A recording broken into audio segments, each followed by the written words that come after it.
جی بالکل دا وخت تاسو کتلی شئ موږ په قبایلي ضلع جنوبي وزیرستان وانا ګریډ سټیشن کې موجود یو. لکه څرنګه وانا ګریډ سټیشن چې کوم دی دلته په جنوبي وزیرستان کې یو سل 32 کوي ګریډ سټیشن جوړ شوی دی، بل شپږ شپېته کوي ګریډ سټیشن جوړ شوی دی. خو دغه چې کوم دی د دې علاقې بجلي چې کومه ده هغه نشي پوره کولی. د روژې وخت کې دلته د ګریډ خلک چې کوم دي انتظامیه ده هغه وایي چې شپږ غنټې بجلي مونږ خلکو ته ورکوو، 18 غنټې روډ شیټینګ دی. نو په دې هکله باندې دلته چې کوم عمومي خلک دي هغې سره هم خبرې کوو او د ګریډ چې کوم خلک دي هغې سره هم خبرې کوو چې دلته دې خلکو ته د بجلۍ د نشتوالي له امله څومره ستونزې دي.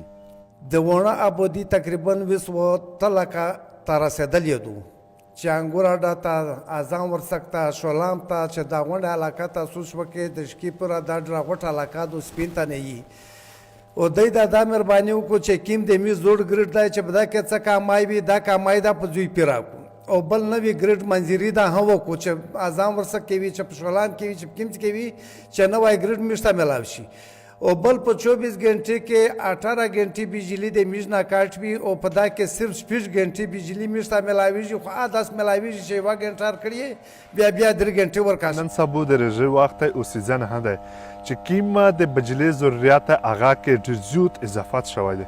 میشکه وکسی په جنوبي وزیرستان کې چې کیمه 24 غنټې کې بجلی دو هغه جست 6 غنټې دو، یعنی 13 غنټې د میش بجلی نه وي.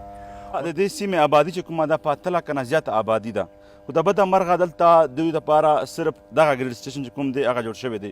دوی د وینا ده چې 15 سپیډرې مونږ سیمې ته ورکړي دي، 15 سپیډرې باندې بجلي چلاوو، خو ضرورت دغه ده د دې سیمې خلکو دپاره چې تقریبا 15 سپیډرې نورې هم جوړې شي، یو ګریډ سټیشن چې کوم دی هغه هم نور جوړ شي. او دلته که وګورئ په جنوبي وزیرستان کې تر انګور اډې نه درونڅه ورسره لادا کنیګورم سپین تنایي زرملن توی خوله شکای په دې سیمې کې د بجلۍ ډېرې غټې ستونزې دي.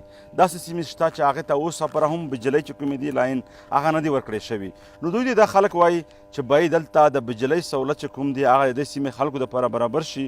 بجلي د ژوند بنیادي یو ضرورت دی د دې سیمې خلکو دپاره. په دوی رژې وخت کې بجلۍ چې کومې دي هغه د دې سیمې خلکو دپاره صرف 6 غنټې بجلي دي. هغه هم د دې سیمې خلک دا ګیلې شکوې لري چې 6 غنټې بجلي چې کومې دي هغه موږ ته پیرا نشي راکولی.